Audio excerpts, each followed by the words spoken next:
tuning in to our show today. Each one of you has someone that you've hurt so badly in this world that they've reached out to someone like me. That the world's gotten to a place where someone like me is necessary. You all have to understand something. You're not randomly chosen strangers. Every one of you has a sponsor here. Someone that you hurt so incredibly bad. They reach out to me to teach you all a lesson. Whose sponsor should we pick first? Please. I don't have to use this, but it's attitude like that that will make me need to use it. Cameras off.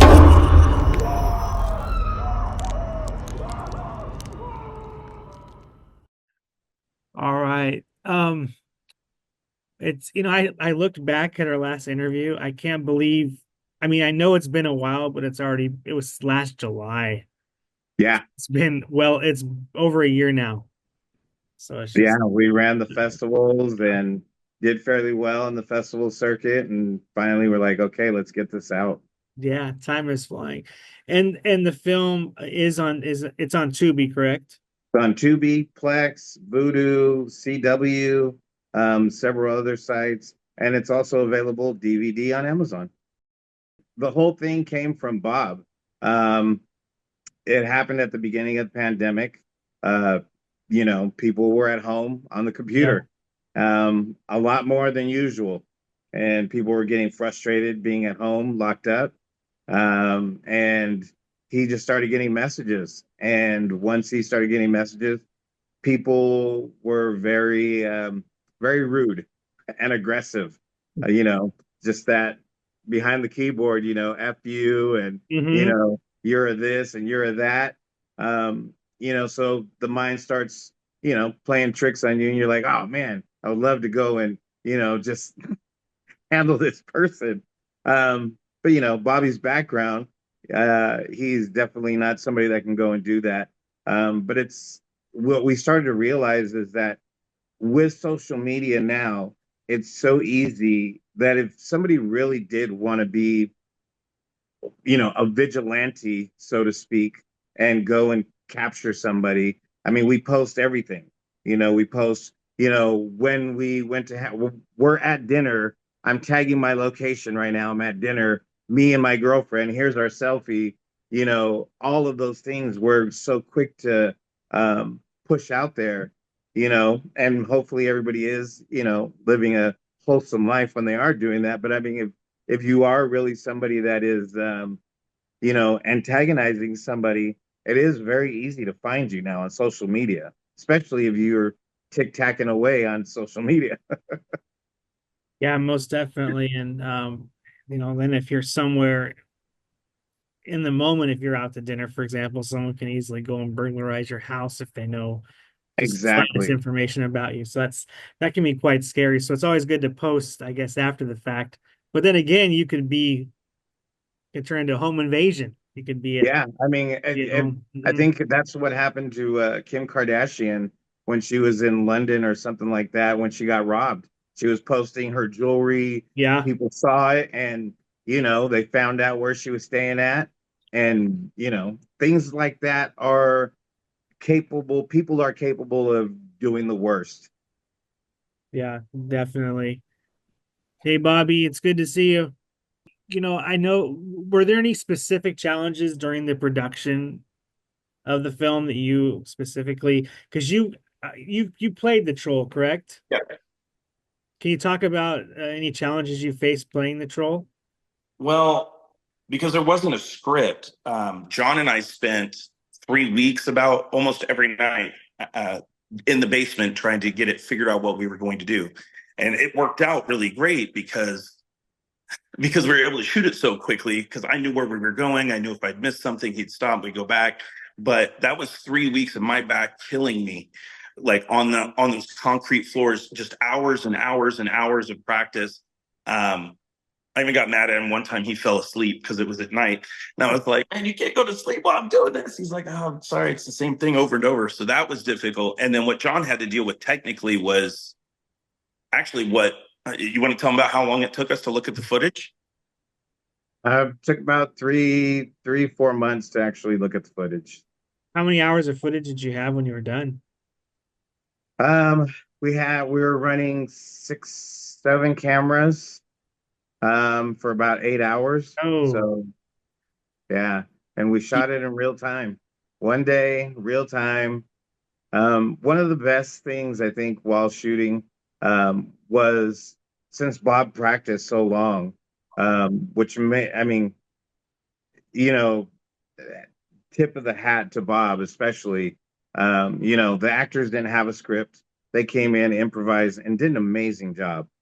But for Bob to really have, a beginning and end and middle to know where he was going to navigate through for that time space and really take that into consideration. Like, okay, I can start here, but I need to make sure I'm going to wrap it up and not just keep going and going and going and going. Which his 3 weeks of being prepared and practicing and working that space, he did so amazing to really even keep the people that, are in the film, keep them, handled, and keep them on track.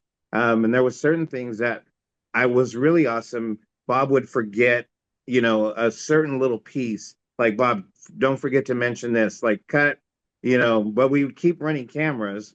And so Bob would literally stop, freeze frame in his own walk, and then would be like, okay, yeah. And then literally would walk backwards, you know, 10 steps, and then would take it from there and keep going. So it didn't look like we had to cut on many spots. So Bob did an amazing job at that.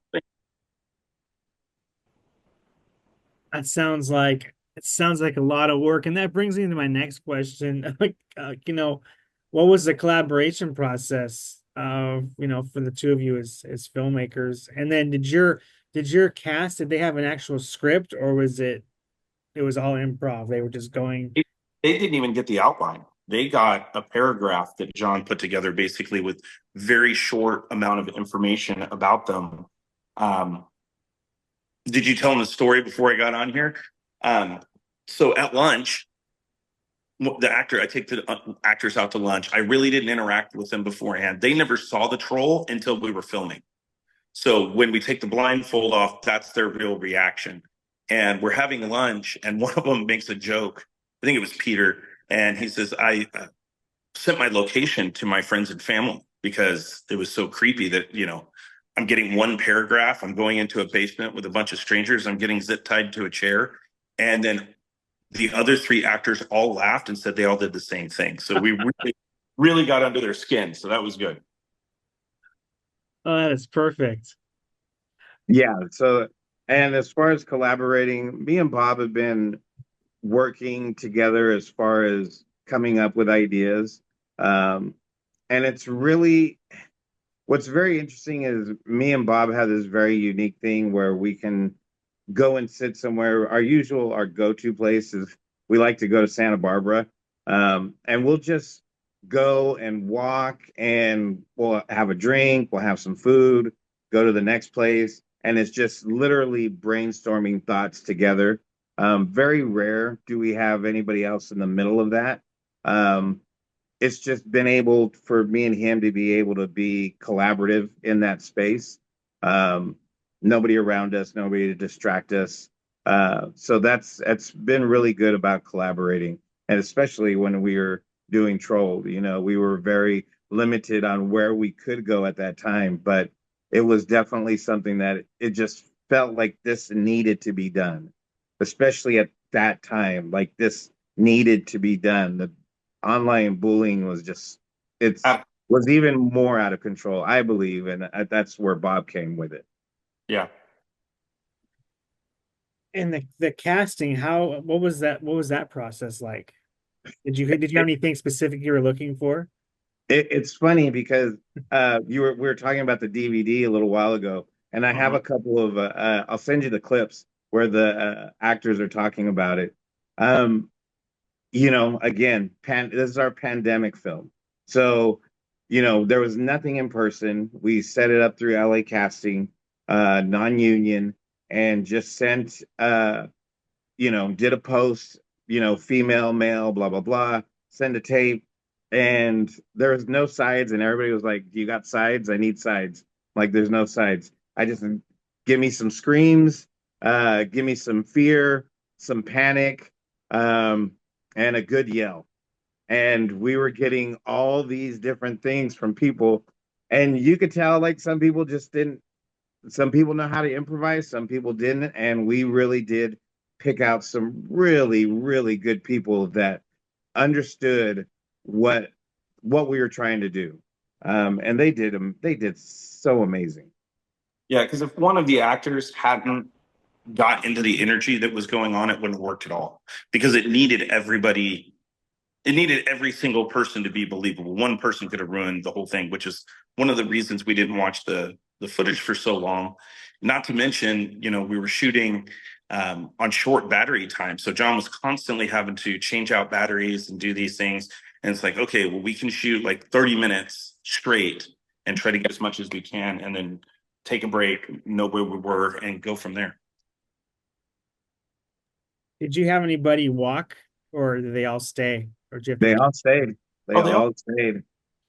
And we ended up doing some pickup shots, and we did the pickup shots about 6 months later, because we got some input and people. It might even been a little longer than that, but we had got some input from some people, and they were like, get us out of the basement, let us see why they're there. So we did some extra shooting, and they were all so eager to be around each other again and to see each other, see us, and just really be back in the mix of it. So that was a really good feeling. Yeah, there's some actual friendships came out of it. I know two of the actors ended up spending a Thanksgiving together. Yeah, Nice. Peter and Jace. Yeah. And how, to me, it seems so logistically, it's so, if I can't, it complex with the camera placement. How did you know where to put all these cameras at? You know what? It was kind of it's one of those things that we were really trying to. Before I had done the movie stuff, I used to have an online radio video station. So I had multiple cameras on the DJ, on the turntables, on both the hosts, on guests. So I kind of knew that setting because that's really what we wanted to create, is that dark web show. So we really, it's not a, if you're noticing, like, there's no over the shoulders, there's no, nothing, there's no traditional filmmaking in it. It was really to just put you in the space of, this is really happening right now. So it was just make sure there's a camera on each character. Then the POV one was, I don't know, it was Bob or who, but when we put that POV, that really enhanced those close-up shots, and to see the fear in those people's eyes. And then the standard master shot from wide, you can see the entire space. But it was really just make sure we got a camera on each person. I mean, we were even trying to think of putting cameras. If you look at the film, there's one pole in the middle in the center of the room. It's actually behind you, and we were trying to think of how we could put cameras on those poles all the way around, but we just didn't have the capacity to be able to do that.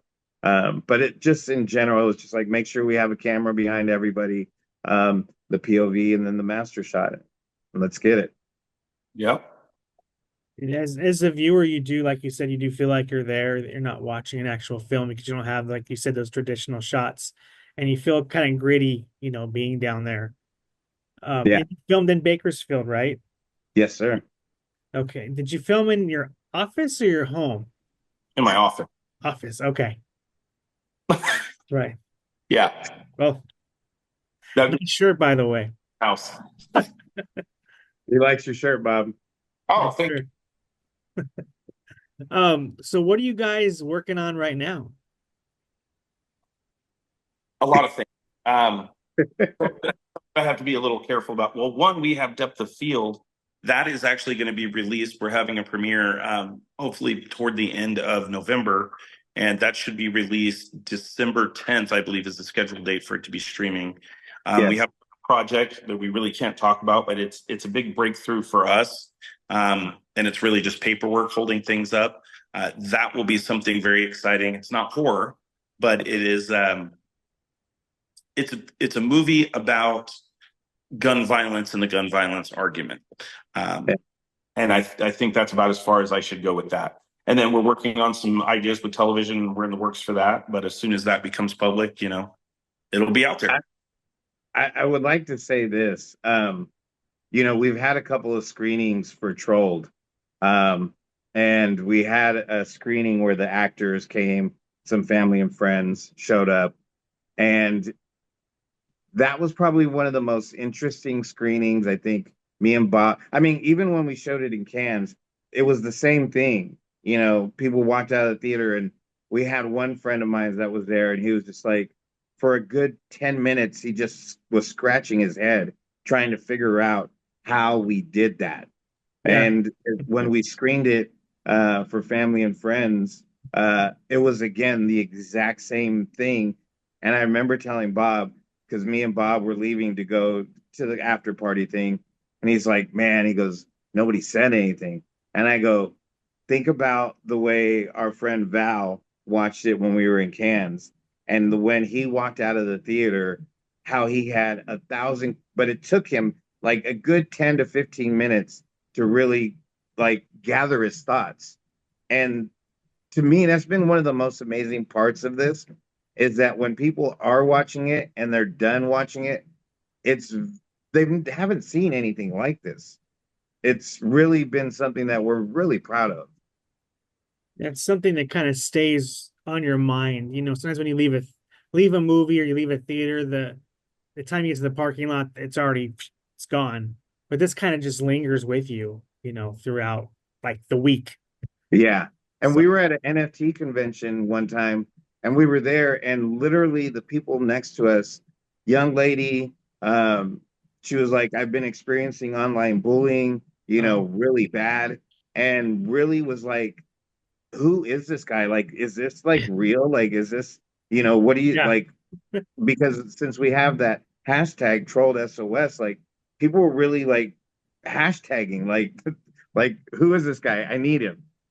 So that's been one of the really cool things. I think even Bob, we talked about it because we've had several people that have really been online bullied, and like, man, this is an important thing, even outside of the horror part, just somebody recognizing how horrible it can get for somebody to be like, to commit suicide and things like that, and to plan revenge. Like, we knew we tapped into a nerve. Yeah. And the reactions, some real guttural, real emotional stories of people just suffering. And they tell you why it happened, obviously in confidence. And then you're like, that's the level of what someone's willing to do to get at you online versus what it takes for them to go that crazy is not as close together as I would have thought. Like, some people, it's a very small slight. And then you have someone that harasses and harasses and harasses you for months and months and months. And it's like so bizarre to me. It's very strange. Yeah, it's not your traditional bullying like when we were in school. And it just doesn't leave you. And it can happen to adults just as easy Yeah. as easy as a teenager. And it's 24/7 because our phones and just we're connected. I think that's one thing that's, once we become adults, we kind of think, okay, we're not going to be bullied any longer. Nobody's going to say anything, out of context. But as soon as, social media came in, it just became very easy for somebody, just to say horrible things. Like some of the stuff people were showing us and talking to us about. The stuff that they were sending to Bob. I'll let Bob talk about that, but just, the stuff that we were just like, wow, like I can't even imagine saying some of these things that, people just say so freely now. Like, it was just crazy. Yeah. Yeah, it's easy to hide behind that keyboard. Yes, it is. So, yeah, I'm sure it's gonna strike a nerve with a lot of people that watch it. I know, because it does touch on a subject that's very, very real. Um, And very relatable. A lot of people yeah, relate. and even I mean, even if you haven't experienced bullying like that in the cyber world, you probably know someone that has. Yeah. So Exactly. yeah, that's it. That's the other thing. Um, yeah, I just couldn't imagine being a victim of that. It's gotta be horrible because it's just everywhere. It's just in your face and you just can't escape it. It's like when you go to Yeah. school and you get trash canned, for example, it's kind of one and done for the day, but this Yeah. is crazy. Well, Yeah. yeah, your friends are finding whatever they're putting, and it's Yeah. not only do you have to know that it's there, you've got 20 people that know you or kind of know you, or person that you work with that are sending you that stuff. So it's almost like every attack is 10 attacks or 15 attacks, even though it's only one post. Yeah. Yeah, and everybody has an opinion. Yeah. Everybody has an opinion now. Yeah, and it could be on something so minute and someone's got to say something about it. Yeah. So, um,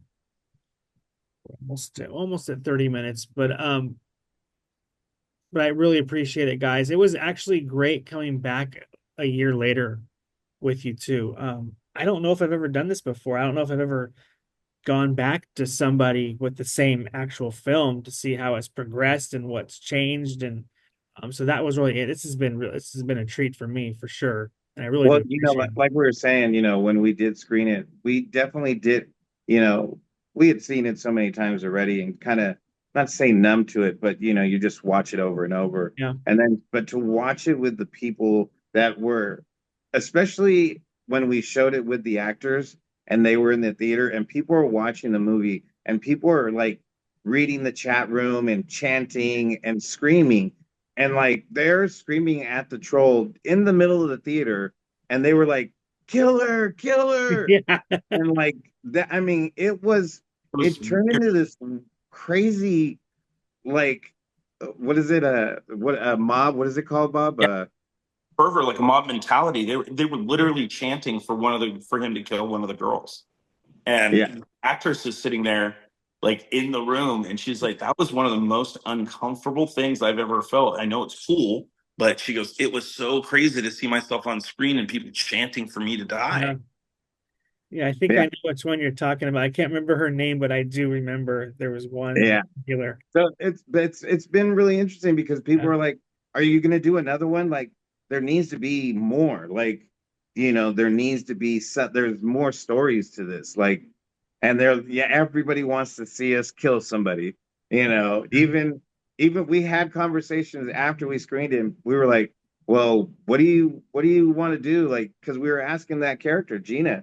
We were like, maybe you didn't listen to the troll and we do a short and show what it's like for you not listening and Yeah. just go do the whole gore thing. So we've had some discussions, serious discussions. Or you could do a prequel, like an origin story. There you go. Yeah. Yeah, there's a lot. There's a lot you could do with it. Yeah. Yeah. Well, I don't think this will be the last of the troll. Yeah. We feel there's some more stuff inside of that guy. And I do have one last question. Where did the concept come from for the troll, a costume? That's spent a all lot of Bob. We spent a lot of time on the mask, discussions about classic masks, things like that. You've got to. If we would have just went to the Halloween store and picked something, we wanted something. I mean, he has dead eyes, so to speak, but it had to be simple. We got some really great compliments from people that have worked in the industry and have made some really iconic characters, and got compliments on the simplicity of it. But we wanted something that was just, I mean, like the shirt, like the X's and the 3 lines, you know exactly who it is after you've seen the movie. So he's got that kind of recognizability, but a simplicity at the same time. But we spent a lot of time on it. Yeah, we've actually had, especially since this month is, the 31 days of Halloween and people that are watching films. And we've been promoting the film. We've had actually people like reach out to us and they're like, I want to buy the mask. How can I buy the mask? Yeah. Got some messages from some guy in Australia. He's like, I'm trying to find the DVD. He's like, I want to buy the DVD. I want to buy a mask. Like, like it's starting to gradually people are starting to like pay attention and like, what is this? What is this? So that's been really fun. A character that, you know, me and Bob just ordered this mask online and had nothing. It was just a plain white mask. And Bob's ideas were to put the X's and a slit for the mouth. And next thing you know, people are like, I want a shirt. I want that mask. How do I get that? That's how it starts. Yeah. Yeah. Yep, definitely. That's how Halloween started. Just Yeah. mask. And look at it now. Paint it white and run with it. Now it's an icon in itself. So Yeah. William Shatner, right? I'm sorry, what? It's William Shatner, right? Yes, Yeah. it is. So we're planning on the followers on our social media, we're gonna give away some of these posters and some of the masks as soon as we can get a hold of the DVDs, because there's people sending me pictures that they have them and I still don't have any. So if we have that, the intent is to give some of them away and things like that for people. Cool. We've been very surprised at how positive a response that we're getting for the movie. I mean, like we said, we didn't know if it was going to work. We didn't know if it's going to fit together. We sat on it, didn't even look at it. And I remember being excited because John started sending me these messages. He goes, hey, which he never does. And I was like, what's going on? Like, I'm watching the troll stuff. It might not be bad. It might not. And it just, as it went on, he's like, I think we got a movie in here. So, but the editing, poor John, the hours that he spent putting this together with having the 6 cameras was crazy. Yeah. Well, it made it good for editing. Yeah. Yeah. There you go. But there's a lot of. Did you save all the raw footage? Do you still have everything? Oh yeah, I got all of that. Yeah, I got all of that. And what's even crazier is it was probably a good 2 hours long. So we've gotten it down to like 87 minutes. Like it was long and it was good stuff. I mean, the troll says some very witty things, and that I just were like, I don't even remember you saying that, but that was really clever. Just certain words. And like my favorite word with him is metadata. You know what metadata is? Yeah, it was kind of fun. It sounds like it. Well, congratulations, guys. And again, I appreciate it. Thank you so much. Thank you so much. Thank you. Hopefully we can talk again soon. All right. Well, You have a I'm good sure one. we might have something in the pipe to be talking about soon. Might not be the last of seeing us or Perfect. him. All right. Thanks. All right, guys. We have a good rest of your week. You too. Thank you.